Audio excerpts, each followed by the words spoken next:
Space जो दिखने में बिल्कुल ब्लैक और खामोश नजर आती है, असल में यहाँ इतना कुछ हो रहा है जो ना ही हम सुन सकते हैं और ना ही समझ सकते हैं। नासा के प्रोब्स ने स्पेस में कुछ ऐसी अजीब आवाजें रिकॉर्ड की हैं जिनको सुनने के बाद हर इंसान का दिमाग दंग रह। नाजरीन, आज से करीब 44 साल पहले 5 सितंबर 1977 को नासा ने एक स्पेस प्रोब इंटरस्टेलर स्पेस के लिए रवाना किया था। ये स्पेस प्रोब वॉयेजर 1 के नाम से जाना जाता है, जो पिछले 44 सालों से लगातार नासा के बेस स्टेशन से कांटेक्ट में है। वॉयेजर 1 को एक ऐसे मिशन पे रवाना किया गया था जहां से उसके वापस आने की कोई उम्मीद नहीं है। ये स्पेस प्रोब डीप स्पेस में 61,500 किलोमीटर्स पर आवर की स्पीड से ट्रेवल कर रहा है और इस वक्त ये हमसे बहुत दूर खला के अंधेरों में तैरता हुआ हमें हमारे सोलर सिस्टम और इस यूनिवर्स के बारे में मालूमात भेज रहा है। और स्पेस के इस हिस्से को हम इंटरस्टेलर स्पेस भी कहते हैं। 2012 में इंटरस्टेलर स्पेस में दाखिल होते ही एक दिन नासा के साइंटिस्ट को वॉयेजर 1 की तरफ से एक ऐसा सिग्नल रिसीव हुआ जो सबके रोंगटे खड़े करने वाला था। जब उस सिग्नल को डिकोड किया गया तो उसमें एक ऐसी अजीबोगरीब आवाज थी जो वॉयेजर 1 ने रिकॉर्ड की थी। हमारी दुनिया से करोड़ों किलोमीटर दूर स्पेस की गहराइयों में वो क्या चीज थी जिसकी आवाज ने साइंसदानों के रोंगटे खड़े कर दिए थे। ये आवाज अर्थ से करीब 1400 करोड़ किलोमीटर दूर रिकॉर्ड की गई थी और ये एक ऐसी आवाज थी जो खत्म या कम होने का नाम भी नहीं ले रही थी।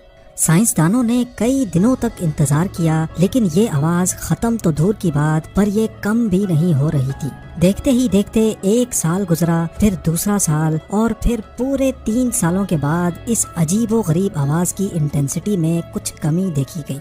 ये आवाज वॉयेजर 1 की 44 सालों की हिस्ट्री में रिकॉर्ड होने वाली सबसे लंबी आवाज थी जिसने साइंसदानों की नींदें उड़ा रखी थी। लेकिन इस आवाज के अलावा साइंसदानों को एक और चीज भी लगातार परेशान कर रही थी।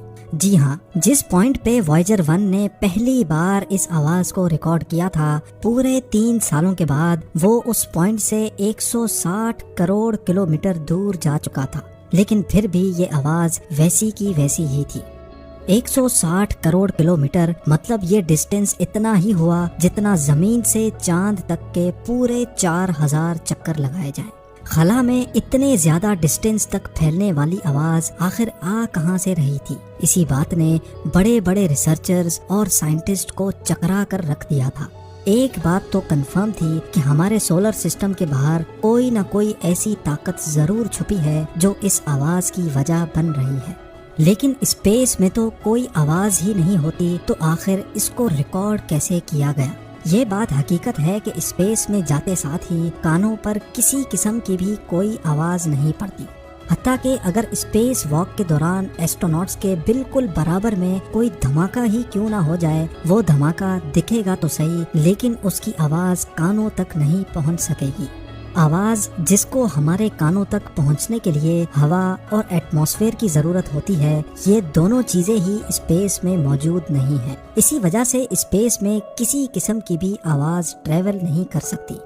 स्पेस में साउंड वेव तो ट्रेवल नहीं कर सकती, लेकिन इलेक्ट्रोमैग्नेटिक वेव्स स्पेस में बाआसानी ट्रेवल कर सकती हैं। बेशक हमारे कान इन वेव्स को नहीं सुन सकते, लेकिन वॉयेजर 1 ने इन वेव्स को रिकॉर्ड करके हमें अर्थ तक भेजा ताकि हम इनको डिकोड करके सुन सकें। यही वो अनोखी आवाज थी जो वॉयेजर 1 ने इंटरस्टेलर स्पेस से भेजी थी।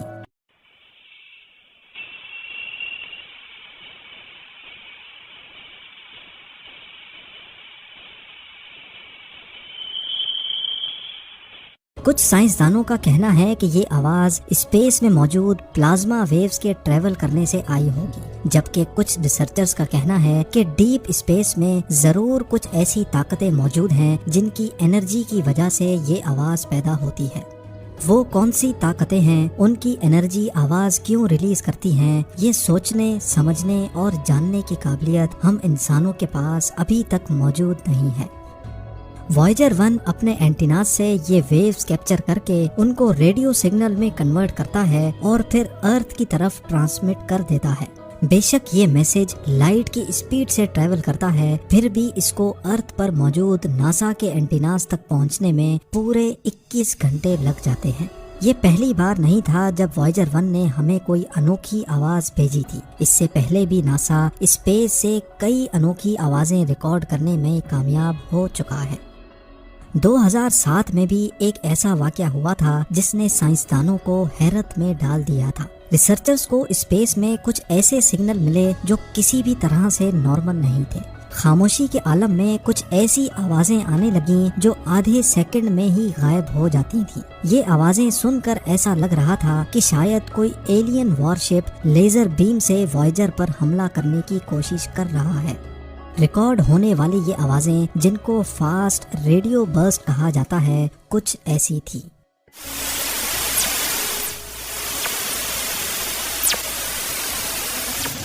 ये आवाजें सुनकर साइंसदानों को एक बात तो कंफर्म हो गई कि हम जितना ज्यादा डीप स्पेस के बारे में जानने की कोशिश करेंगे, हम उतना ज्यादा ही सवालों में उलझते जाएंगे। रिसर्चर्स का मानना है कि ये रेडियो बर्स्ट ब्लैक होल में या फिर करोड़ों लाइट ईयर्स दूर किसी सुपरनोवा एक्सप्लोजन का नतीजा हो सकती हैं। कई रिसर्चर्स का तो ये भी ख्याल है कि दूसरे प्लैनेट्स में एलियंस हमसे बहुत ज्यादा एडवांस्ड हैं और वो अपनी स्पेस शिप्स को इन रेडियो बर्स्ट के जरिए चार्ज करते हैं। शायद इनमें से चंद रेडियो बर्स्ट हमारे स्पेस प्रोब से टकरा गए हों या सिर्फ उसके बराबर से गुजरे हों, लेकिन इस अजीब आवाज की असल हकीकत अभी तक किसी को भी मालूम नहीं है। ये तो रही वो आवाजें जो नासा ने इंटरस्टेलर स्पेस से रिकॉर्ड की, लेकिन ऐसी अजीबोगरीब आवाजें रिकॉर्ड करने के लिए इतना दूर जाने की भी जरूरत नहीं है। हमारे अपने सोलर सिस्टम से भी नासा कई अनोखी और खौफनाक आवाजें रिकॉर्ड कर चुका है। वॉयेजर 2 जो नासा ने हमारे सोलर सिस्टम के प्लैनेट्स की रिसर्च के लिए लॉन्च किया था, उसने भी कई ऐसी आवाजें रिकॉर्ड की हैं जिन्होंने पूरी दुनिया को परेशानी में डाल रखा है। ये है जुपिटर का चांद जो गैनीमीड के नाम से जाना जाता है, और ये है इसकी आवाज जो वाकई आपके रोंगटे खड़े करने वाली है।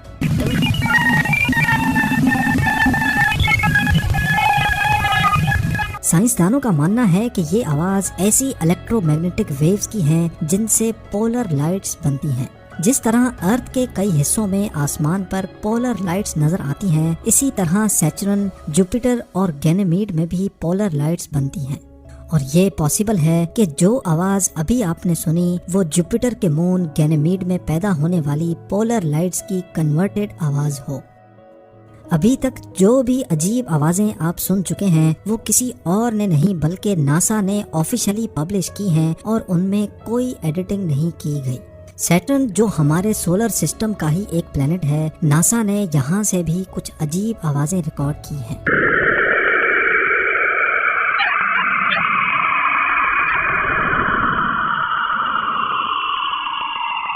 नासा का मानना है कि ये आवाज कैसिनी स्पेसक्राफ्ट ने सैटर्न से निकलने वाली रेडियो वेव्स को कन्वर्ट करके भेजी है, और ये भी शायद सैटर्न में मौजूद पोलर लाइट्स का ही नतीजा है।